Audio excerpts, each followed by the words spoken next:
What's up, everyone? It's Dani. And Nick. Today we're talking about the best things to see and do in Amsterdam. Amsterdam is such a fun place, and we are so excited to share what we found there with you. We also daily vlogged while we were there, so if you guys are interested in a more behind-the-scenes look, feel free to check those out. We'll link them down below. And while you're down there, please give us a thumbs up and subscribe to our channel. Now let's get into it. The city of Amsterdam is one of those cities that has something for everyone. It's an extremely vibrant city with something to do no matter what you like. If you want to go crazy and party, you can do that, and there's that scene there. But if you just want to walk around and enjoy the, beautiful canals and go, look at art or something like that, they have that for you as well. The people are so nice, so inclusive, so understanding. No matter what type of life you come from, there's something for you to do in Amsterdam. So basically we had 2 full days in Amsterdam, and we were both sick while we were there, so we didn't get to experience as much as we would have liked, but we still had such a great time, and we're excited to share our findings with you.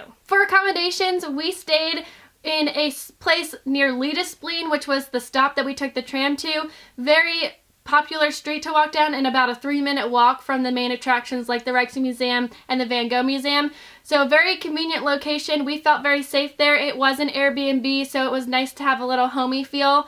And we will now talk about the attractions. Our overall favorite attraction in Amsterdam was the Anne Frank Museum. This museum was probably, if not my favorite museum I've ever been to. It's extremely well done, the audio guides are fantastic, and just the entire setup is top-notch. The most important thing to know about visiting the Anne Frank Museum is there is no ticket office, and there's nothing you can do to buy your ticket other than to buy it online, and they sell out really fast. So make sure you're booking in advance so that you can go to this museum. And this is a museum that was very stickler on the fact that your time is your time. A lot of museums, it was like if you had 9:30 and you showed up at 8:30, you could go in. Not here. It was like 9:45 is 9:45. There's no questions about it. I truly loved the Anne Frank Museum because it was the actual location where she was in hiding and not just a museum. They didn't throw all of these artifacts and information into a random building. This was the place. So as you're walking through, you knew that this was the room that she was hiding in. This is where she had breakfast. This is where she couldn't flush the toilet because the people would hear the pipes running. Those types of things really put it into perspective of what she went through and how terrible of a situation it really was. The audio guide gave you all the information to make you understand more about the situation. Not like anything that you've read in a textbook. They really get you to see what Anne Frank was living in. As far as the time allocation for the Anne Frank Museum, everybody is given an hour increment, and that's about exactly how long the audio guide takes as well. Another awesome museum that we got to go to in Amsterdam was the Van Gogh Museum, right next to the Rijksmuseum, which is their most famous museum there. We did not get to go in the Rijksmuseum, therefore we are not going to suggest it for you, but I'm sure you've heard of it because it's right near all of the touristy attractions. But right next to it is the Van Gogh Museum, which we had an awesome experience in. It is stories and stories of paintings that just Van Gogh did. It's no one else's artwork. This museum is dedicated to him, and at one point he was painting 2 paintings a day, so he has so much artwork. It was so cool to see all the different textures because you can see a painting online, but you don't truly see how the painting was raised off, and it just gives it a different feel to actually see it in person. It was pretty crowded in there, but definitely worth it to go check out. The ticket office is a little building right next to the museum. It was kind of expensive, but again, we said it was definitely worth it. The Van Gogh Museum was very conveniently located to other really big attractions. It's right next to there's a park right next to the museum, which connects it to the I Am Amsterdam sign. The sign was so crowded. We would recommend going early morning or maybe late at night, but it's probably still crowded at night. Yeah. So the only time you probably could get a picture by yourself would be sunrise.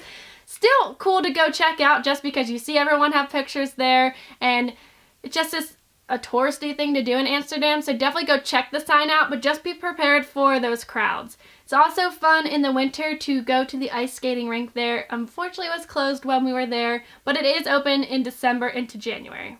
So as far as planning your day, the Rijksmuseum is basically in the front, then you have the I Am Amsterdam sign, then a park, then the Van Gogh Museum. So those 3 things are all within less than a quarter mile of each other.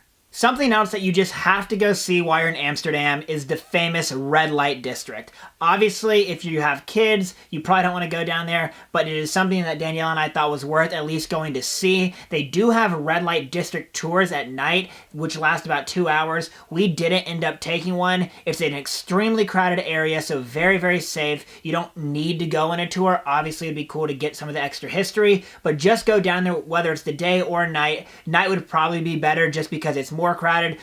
We walked in that area. We spent the whole day over there, so we got to see it during the day and the night, and it's just something that's really crazy to go see. There's nowhere else in the world like it, and how that whole system, it works and everything. It's interesting and worth seeing at least once. Something that was fun to us as YouTubers was to go check out Casey Neistat's bridge. That was so fun to see, where he proposed to Candace. Yeah. And not just that bridge, but all of the bridges and canals are beautiful in Amsterdam. That's what their pictures are all about, is their canals. And there were tourist boats that you could hop on, hop off, take a little tour around Amsterdam on the water, which would have been so much fun to do. Unfortunately, we didn't have time, and as we said, we were sick, so going on a boat was not in our interest at that point, but definitely something to look into, because seeing something from the water is totally different and a unique perspective. Amsterdam is an extremely walkable city. I felt the most safe in Amsterdam out of all the cities. Definitely go wander around, explore the canals, and just kind of get lost in the beauty of the city. It's totally worth spending some time just looking and walking around the canals. Their other transportation was a tram system that was very easy. That's what we took to get from the train station to our Airbnb. Very easy to buy a ticket on there, and I felt safe on there. It's pretty clean. There also were Ubers and taxis as well. We took an Uber when we were leaving to get to the airport, and that was easy as well. However, the most popular way to get around Amsterdam is by bike. We did not ride bikes while we were there. We probably should have, but it is an extremely bike-friendly city. They have dedicated bike lanes and traffic signals for bikes. I think there are more bikes in Amsterdam than there are people. You see bikes everywhere. You have to watch out for them just as much as you do, if not more so, than cars. So that is a great way to see the city as well. So those are all our recommendations for best things to see and do while in Amsterdam. Like we said, we were only there for 2 days, so we really wanted to squeeze as much as we could into that time period. There's so many more things to do. There's also a bunch of cool things you can do outside the city of Amsterdam, but we thought this was a good list for the short amount of time that we were there. It is also important to note that Amsterdam is well known for their tulips, so if you go during the spring, you definitely need to get out of the city of Amsterdam to go check out those tulip fields. Something that I would love to go back and do sometime. If you have any questions about planning a trip to Amsterdam, please leave them in the comments below, and give us a thumbs up while you're down there, and subscribe to our channel. If you are traveling from Paris to Amsterdam or Amsterdam to Copenhagen just like we did, you can check out our other videos as well. But for now, that's all we have for you. Bye.